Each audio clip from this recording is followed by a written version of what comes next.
हे friends, मिट्टी classes में मैं सुरभि जैन आप सभी का स्वागत करती हूँ। आज हम उत्तर प्रदेश सहायक अध्यापक भर्ती परीक्षा जो 6 जनवरी 2019 को हुई थी उसका सॉल्यूशन देखेंगे। ये सेशन सिर्फ प्राइमरी टीचर या जूनियर टीचर के लिए नहीं है, बल्कि जिसके भी एग्जाम में जीके आती हो, हिस्ट्री, पॉलिटी, ज्योग्राफी, इकोनॉमिक ये सब आता हो, वो इस सेशन को देख सकता है। इसमें हम जो भी क्वेश्चन आया है उसको डिटेल में देखेंगे और उस टॉपिक को बढ़िया से कंप्लीट करेंगे। चलिए शुरू करते हैं। भारतीय राष्ट्रीय कांग्रेस के प्रथम मुस्लिम अध्यक्ष कौन थे? भारतीय राष्ट्रीय कांग्रेस की स्थापना A.O. ह्यूम ने 1885 में की थी। उस समय भारत के गवर्नर जनरल डफरिन थे। इंग्लैंड के पीएम उस समय ग्लैडस्टोन थे। और ऐसे याद रखिए कि जो भारत का गवर्नर जनरल था वो इतना डफर था कि उसके होते हुए यहाँ भारतीय राष्ट्रीय कांग्रेस की स्थापना हो गई। और इंग्लैंड के पीएम इतने हैप्पी थे कि वो ग्लैड हो गए कि भारत में राष्ट्रीय कांग्रेस की स्थापना हो रही है। देखिए, ये याद करने के लिए है, ऐसा सच कुछ भी नहीं है। कांग्रेस का शाब्दिक अर्थ विचार विमर्श करने वाली संस्था है। कांग्रेस के अधिवेशन देखते हैं। कांग्रेस का जो प्रथम अधिवेशन हुआ था वो 1885 में मुंबई के गोकुलदास तेजपाल संस्कृत कॉलेज में हुआ था। चूँकि ये होना पुणे में था, लेकिन उस समय प्लेग फैला था, इसलिए पुणे में न होकर मुंबई में हुआ था। इसमें प्रथम अध्यक्षता व्योमेश चंद्र बनर्जी ने की थी और इसमें टोटल प्रतिनिधि 72 थे। सेकंड अधिवेशन की अध्यक्षता दादा भाई नौरोजी ने की थी और ये कोलकाता में हुआ था। दादा भाई नौरोजी को उपनाम वयोवृद्ध दादा भाई नौरोजी है। 1887 में थर्ड अधिवेशन हुआ जो मद्रास में हुआ और इसकी अध्यक्षता बदरुद्दीन तैयब जी ने, जो प्रथम मुस्लिम अध्यक्ष थे, की थी। फोर्थ अधिवेशन जॉर्ज यूल ने किया, ये अंग्रेज अध्यक्ष हो गए और इलाहाबाद में हुआ। तो आपने चारों अधिवेशन देख लिए। पहला मुंबई में अधिवेशन हुआ जिसकी अध्यक्षता व्योमेश चंद्र बनर्जी ने की। दूसरा कोलकाता में हुआ जिसकी अध्यक्षता दादा भाई नौरोजी ने की। तीसरा मद्रास में हुआ जिसकी अध्यक्षता तैयब जी ने की, बदरुद्दीन तैयब ने की। और फोर्थ अधिवेशन जॉर्ज यूल ने इलाहाबाद में किया। अब अन्य वो महत्वपूर्ण अधिवेशन देखते हैं जिसके क्वेश्चन बनते हैं। 1896 में कोलकाता अधिवेशन जिसकी अध्यक्षता रहीमतुल्लाह सयानी ने की थी, ये एक वो हैं, इनके पहली बार वंदे मातरम गाया गया था। इनकी अध्यक्षता में पहली बार वंदे मातरम गाया गया। 1906 में कोलकाता अधिवेशन दादा भाई नौरोजी की अध्यक्षता में, इसमें पहली बार स्वराज शब्द का प्रयोग किया गया। 1907 में सूरत अधिवेशन रास बिहारी घोष की अध्यक्षता में कांग्रेस का प्रथम विभाजन हुआ। इसमें कांग्रेस गरम दल और नरम दल में बंट गया। 1911 में कोलकाता अधिवेशन बिशन नारायण धन ने इसकी अध्यक्षता की थी, उसमें पहली बार जनगण मनगण गाया गया। 1916 में लखनऊ अधिवेशन, इसकी अध्यक्षता अंबिका चरण मजूमदार ने की और इसमें मुस्लिम लीग समझौता हुआ। देखिए, 1916 में दो काम हुए, मुस्लिम लीग समझौता हुआ और जो कांग्रेस गरम दल और नरम दल में बंट गया था ये फिर से एक हो गया। 1917 में कोलकाता अधिवेशन श्रीमती एनी बेसेंट जो प्रथम महिला अध्यक्ष थी, ये भारत की नहीं थी, ये आयरलैंड की थी, तो सिर्फ प्रथम महिला अध्यक्ष थी श्रीमती एनी बेसेंट। लेकिन प्रथम भारतीय महिला पूछेंगे तो ये आप आगे पढ़ेंगे। 1924 में बेलगाम अधिवेशन गांधी जी ने अध्यक्षता की। गांधी जी ने सिर्फ एक ही बार अध्यक्षता की, 1924 में बेलगाम अधिवेशन में। 1925 में कानपुर अधिवेशन श्रीमती सरोजनी नायडू ने अध्यक्षता की, ये प्रथम भारतीय महिला थी। तो सिर्फ ये कहेंगे प्रथम महिला अध्यक्ष श्रीमती एनी बेसेंट हो गई और प्रथम भारतीय महिला अध्यक्ष श्रीमती सरोजनी नायडू हो गई। 1929 में जवाहरलाल नेहरू ने अध्यक्षता की थी। लाहौर में इसमें पूर्ण स्वराज की मांग की गई। 1933 में कोलकाता में नलिनी सेनगुप्ता ने अध्यक्षता की और ये भारतीय दूसरी और वैसे लेडीज़ में थर्ड लेडीज़ थी जिन्होंने अध्यक्षता की थी। 1938 में हरिपुरा अधिवेशन जिसकी अध्यक्षता सुभाष चंद्र बोस ने की। 1939 में त्रिपुरी अधिवेशन जो सुभाष चंद्र बोस ने इसकी भी अध्यक्षता की थी। और 1940 से 1945 तक अबुल कलाम आज़ाद, ये अबुल कलाम आज़ाद हैं। अबुल कलाम आज़ाद जो थे 1940 से 45 में सबसे लंबे समय तक यही रहे एक साथ, और ये सबसे युवा थे। अपना क्वेश्चन था, राष्ट्रीय कांग्रेस के प्रथम मुस्लिम अध्यक्ष कौन थे? तो प्रथम मुस्लिम अध्यक्ष बदरुद्दीन तैयब जी थे। साइमन कमीशन के विरुद्ध प्रदर्शन में लाठीचार्ज से लगी चोटों से किस नेता की मृत्यु हुई?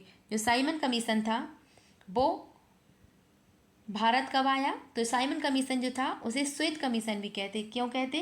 क्योंकि इसमें टोटल 7 मेंबर थे और वो सातों अंग्रेज थे, गोरे थे, इसलिए उसे श्वेत कमीशन कहा गया। जो साइमन कमीशन था वो 1927 में ब्रिटिश सांसदों के समूह से बना था। जो 1919 का मॉन्टेग्यू चेम्सफोर्ड सुधार था उसकी जांच की समीक्षा के लिए 10 साल बाद 1929 में गठन होना था, लेकिन ब्रिटेन में आम चुनाव होने की वजह से 2 साल पहले ही इसका गठन हो गया। साइमन कमीशन भारत कब आया? तो ये 3 फरवरी 1928 को आया। साइमन कमीशन के समय नारा क्या दिया गया? साइमन कमीशन वापस जाओ, साइमन कमीशन गो बैक। इसमें जवाहरलाल नेहरू भी घायल हुए और गोविंद बल्लभ भी अपंग हुए। जो लाला लाजपत राय थे उन पर लाठियां बरसाई गई। अंततः 17 नवंबर 1928 को उनकी मृत्यु हुई और उन्होंने वक्तव्य दिया, आज मेरे ऊपर बरसी हर लाठी की चोट अंग्रेजों की ताबूत की कील बनेगी। तो ये वक्तव्य किसने दिया? लाला लाजपत राय ने। साइमन कमीशन के विरुद्ध प्रदर्शन में लाठीचार्ज से किसकी मृत्यु हुई? तो लाठीचार्ज से लाला लाजपत राय की मृत्यु हुई। काकोरी षड्यंत्र केस किस वर्ष हुआ? काकोरी षड्यंत्र केस, जो काकोरी षड्यंत्र केस था ये 1925 में काकोरी कांड हुआ। इसमें सरकारी खजाना लूटने का प्लान बनाया था। किसने? अशफाक उल्लाह, राजन लाहिड़ी, रोशन सिंह, राम प्रसाद बिस्मिल, ये सब सरकारी खजाना लूटना चाह रहे थे। लूटा इन्होंने। इन सब में भागने में कौन सफल रहे? चंद्रशेखर आज़ाद। काकोरी बचाव समिति गोविंद वल्लभ पंत ने बनाई। काकोरी कांड में अभियुक्त की तरफ से वकील बने चंद्र भानु गुप्त। दोषी करार किए गए ये सारे जितने भी लोग थे ये सब दोषी करार हुए और इन्हें फांसी की सजा दी गई। फांसी की सजा कहाँ दी? रोशन सिंह को इलाहाबाद में, राजन लाहिड़ी को गोंडा में, अशफाक उल्लाह को फैज़ाबाद में, राम प्रसाद बिस्मिल जी को गोरखपुर में। और जो काकोरी कांड जो था इसका नया नाम हुआ काकोरी ट्रेन एक्शन। तो काकोरी षड्यंत्र केस कब हुआ? काकोरी षड्यंत्र केस या काकोरी ट्रेन केस जो हुआ ये 1925 में हुआ। कांचीपुरम में कैलाशनाथ मंदिर जो शिव मंदिर है जिसकी भीतरी दीवारों में रंगों से मूर्तियां बनाई गई हैं, किसने बनाया था? तो ये बनवाया था नरसिंहवर्मन सेकंड ने। इसकी डिटेल और देख लेते हैं इससे बनने वाले क्वेश्चन। तमिलनाडु का कांची कैलाश मंदिर नरसिंहवर्मन सेकंड ने बनवाया था और ये पल्लव शासक थे। महाबलीपुरम का जो रथ मंदिर है वो नरसिंहवर्मन फर्स्ट ने बनवाया था और ये पल्लव शासक थे। एलोरा का जो कैलाश मंदिर है ये कृष्ण प्रथम ने बनवाया था और ये राष्ट्रकूट शासक थे। तंजौर का जो वृद्धेश्वर मंदिर है जिसे राजराजेश्वर मंदिर भी कहते, ये राजराज फर्स्ट ने बनवाया था और ये चोल शासक थे। लिंगराज मंदिर ये भुवनेश्वर में है। खजुराहो मंदिर ये एमपी में है। कंदारिया महादेव मंदिर और 64 योगिनी मंदिर यही है। विरूपाक्ष मंदिर ये हम्पी में है। जगन्नाथ मंदिर ये उड़ीसा में है। अंकोर वाट मंदिर जो भगवान विष्णु जी को समर्पित है कंबोडिया में है। दिलवाड़ा का जैन मंदिर जो दिलवाड़ा का जैन मंदिर जो राजस्थान में है। बुद्धचरित महाकाव्य किसने लिखी? तो जो बुद्धचरित महाकाव्य है ये अश्वघोष ने लिखी। और देखते हैं पंचतंत्र की विष्णु शर्मा ने। मृगकटिगम ये शुद्रक ने। नेचुरल हिस्ट्री पिल्ली ने। 10 कुमार चरितम दांडी ने। कादम्बरी बाणभट्ट ने। राजतरंगिणी कल्हड़ ने। अभिज्ञान शाकुंतलम कुमार संभवम कालिदास ने। गीत गोविंद जयदेव ने। पद्मावत मलिक मोहम्मद जायसी ने, महाभारत वेद व्यास ने, अर्थशास्त्र कौटिल्य, इनके ही नाम है विष्णु या Chanakya, rediscovery of India Meghnad Desai, Netaji और Gandhi Shashi Ahluwalia, ignited minds APJ Abdul Kalam, my country my life Lal Krishna Advani, संसद से 3 दशक अटल बिहारी वाजपेयी। प्रायद्वीपीय भारत का सबसे दक्षिण बिंदु कन्याकुमारी स्थित है, कहाँ है? जो कन्याकुमारी है ये कहाँ स्थित है प्रायद्वीपीय भारत का? भारत का उत्तरतम बिंदु जो है ये इंदिरा कॉल है, ये जम्मू कश्मीर में है, माफ़ कीजिए लद्दाख में है। और जो भारत का दक्षिणतम बिंदु है ये इंदिरा पॉइंट है, ये ग्रेट निकोबार में है। भारत का मुख्य भूमि से जो दक्षिणतम बिंदु है ये कैप कैमोरिन कन्याकुमारी में है। भारत का पूर्वोत्तर बिंदु किविथु ये अरुणाचल प्रदेश में है। और भारत का पश्चिमतम बिंदु गौर माता गुजरात में है। भारत की उत्तर से दक्षिण लंबाई 32-14 किलोमीटर है और भारत की पूरब से पश्चिम लंबाई 29-33 किलोमीटर है। भारत का कुल क्षेत्रफल 32,87,263 वर्ग किलोमीटर है, जो विश्व के कुल क्षेत्रफल का 2.43% है। भारत में कर्क रेखा 8 राज्यों से होकर गुजरती है और भारत की जो समय रेखा है वो ग्रीनविच समय रेखा से 5.5 घंटे आगे चलती है। जो भारत में कर्क रेखा है ये बीचों बीच है और क्वेश्चन में पूछा है कि जो भारत में प्रायद्वीपीय पठार है जो ट्रायंगुलर शेप में है ये कहाँ है? तो ये आपने देख लिया, ये भारत के बीचों बीच से कर्क रेखा निकलती है और ये प्रायद्वीपीय पठार है और यहाँ तक भारत है 8 डिग्री 6 मिनट से। और यहाँ आप देखेंगे इसके नीचे इसमें दिख नहीं रहा मैप में, और इसके और बहुत नीचे भूमध्य रेखा है जो भारत को बिल्कुल टच नहीं करती, भारत से बहुत नीचे है भूमध्य रेखा। क्वेश्चन में है प्रायद्वीपीय भारत के सबसे दक्षिण बिंदु कन्याकुमारी स्थित है। कन्याकुमारी कहाँ स्थित है? कर्क रेखा के उत्तर में आपने देखा, कर्क रेखा से तो दक्षिण में है कन्याकुमारी, है ना। मकर रेखा भारत से निकली ही नहीं है। भूमध्य रेखा के उत्तर में, भूमध्य रेखा के उत्तर में ये सही है क्योंकि भूमध्य रेखा नीचे है, उसके ऊपर आपका अपना भारत है, तो भारत की जो कन्याकुमारी है वो भूमध्य रेखा के उत्तर में पड़ेगा। नाथुला दर्रा भारत में किस राज्य में है? नाथुला दर्रा जो है ये सिक्किम में है। कश्मीर में बहुत सारे दर्रे हैं, इन्हें जरूर याद रखिए। बुर्जिल दर्रा जो है ये श्रीनगर को गिलगित से जोड़ता है। पीर पंजाल दर्रा जम्मू को कश्मीर से जोड़ता है। वनिहाल दर्रा जम्मू को श्रीनगर से जोड़ता है। हिमाचल प्रदेश के दर्रे देखते हैं। रोहतांग दर्रा ये कुल्लू को लाहौल स्पीति से जोड़ता है। बारालाचा दर्रा ये लद्दाख को मंडी हिमाचल प्रदेश से जोड़ता है और सिपकिला दर्रा हिमाचल को तिब्बत से जोड़ता है। हिमाचल प्रदेश के दर्रे याद करने की ट्रिक है छिपकली बड़ी लाचार होकर रोई, छिपकली बड़ी लाचार होकर रोई। उत्तराखंड के दर्रे हैं माना, नीति, मुलिंगला और सिक्किम के आपने देख लिए नाथुला और जैलिपला। भारत में अवस्थित होने वाला प्रथम राष्ट्रीय उद्यान कौन सा है? तो भारत में सबसे पहले जिम कॉर्बेट नेशनल पार्क स्थापित हुआ था। भारत का सबसे पुराना राष्ट्रीय नेशनल पार्क जो है ये जिम कॉर्बेट नेशनल पार्क है।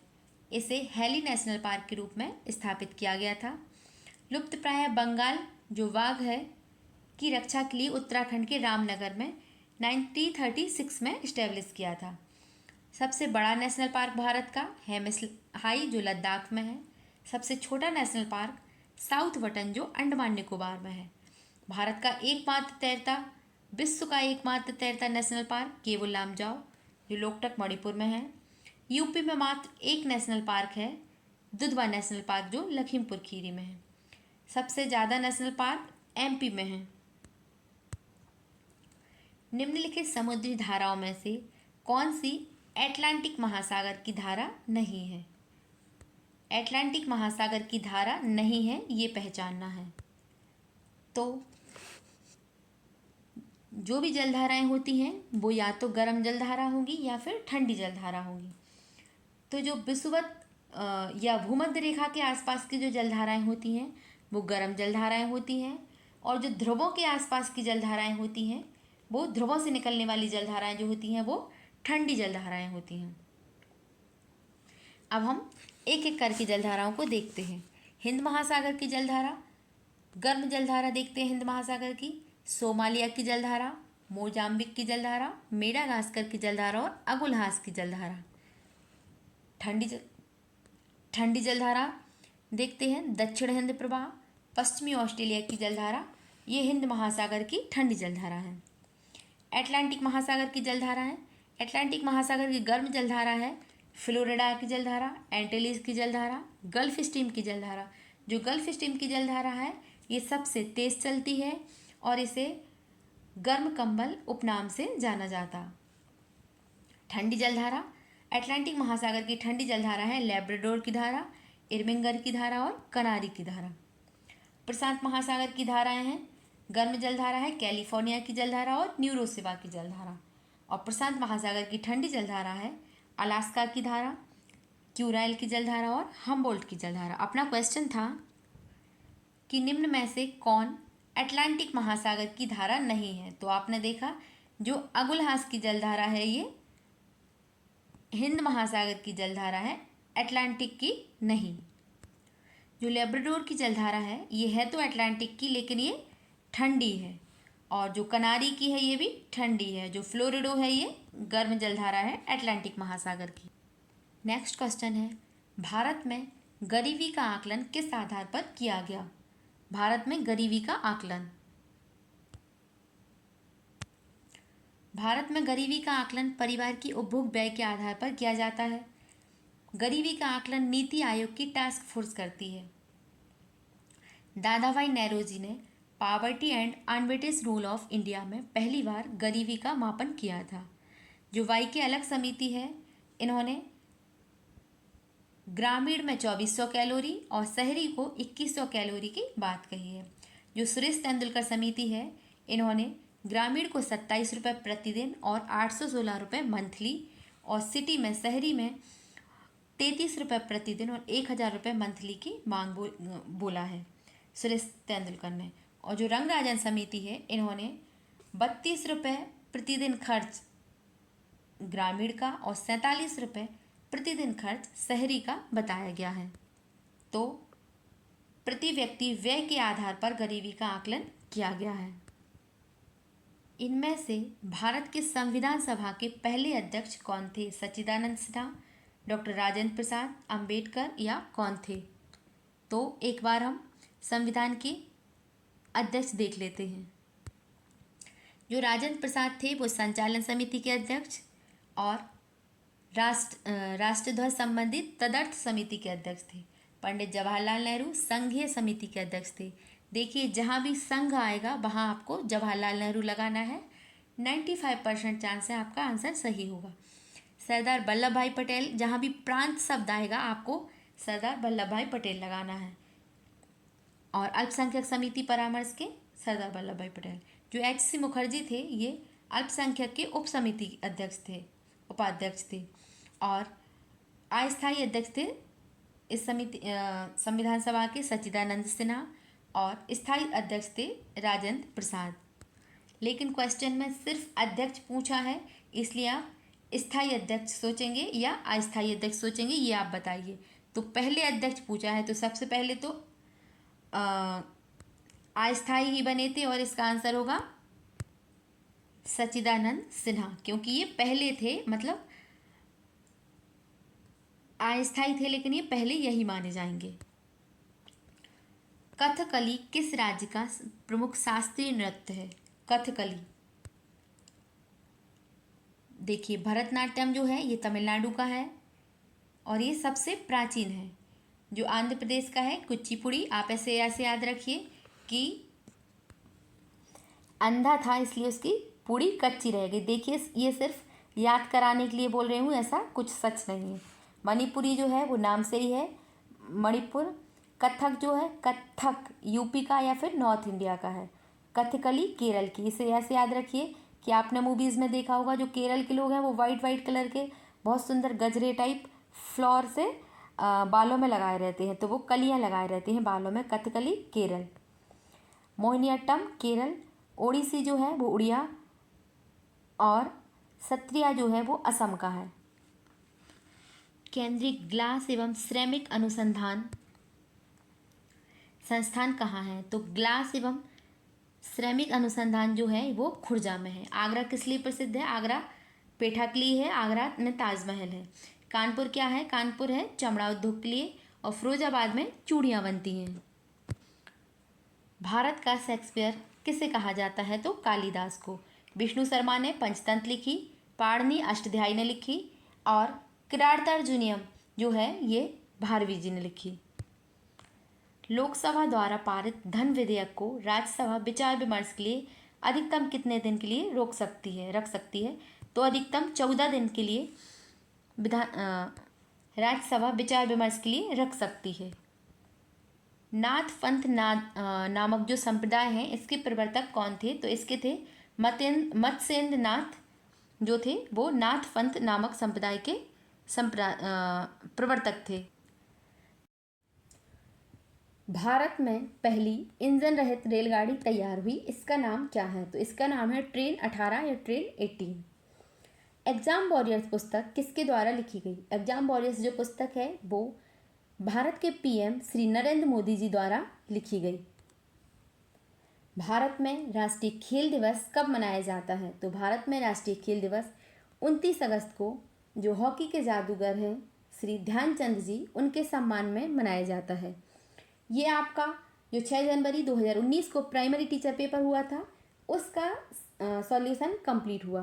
लास्ट में मैंने 4-5 क्वेश्चन आंसर को सिर्फ टिक कर दिया है क्योंकि समय बहुत ज़्यादा हो रहा था, लेकिन बाकी जो आपके शुरू के क्वेश्चन हैं पूरे वो उनका सॉल्यूशन आपका बढ़िया से हुआ है और उनको आपके पूरे टॉपिक भी कंप्लीट हो गए हैं। इसी तरीके से यदि आप सॉल्यूशन करेंगे तो आपके टॉपिक डेली रिवाइज होते रहेंगे और आपको बहुत अच्छे से कंठस्थ याद हो जाएंगे। यदि आपको इस तरीके का सॉल्यूशन पसंद आता है, कंटेंट पसंद आता है और हमारी मेहनत पसंद आती है तो इस वीडियो को ज़्यादा से ज़्यादा लाइक कीजिए, शेयर कीजिए और सब्सक्राइब कीजिए। यदि आप इस वीडियो को पसंद करेंगे, इस कंटेंट को पसंद करेंगे तो मुझे समझ आएगा कि आप इस तरीके के कंटेंट पर इंटरेस्टेड हैं।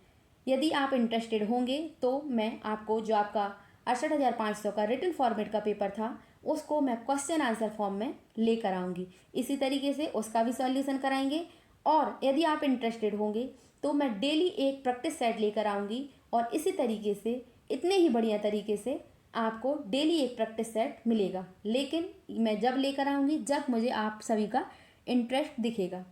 तो आज के लिए इतना ही। बने रहिए विक्ट्री क्लासेस के साथ। इस वीडियो को ज़्यादा से ज़्यादा शेयर कीजिए, सब्सक्राइब कीजिए और बने रहिए विक्ट्री क्लासेस के साथ। जय हिंद, जय भारत, थैंक यू।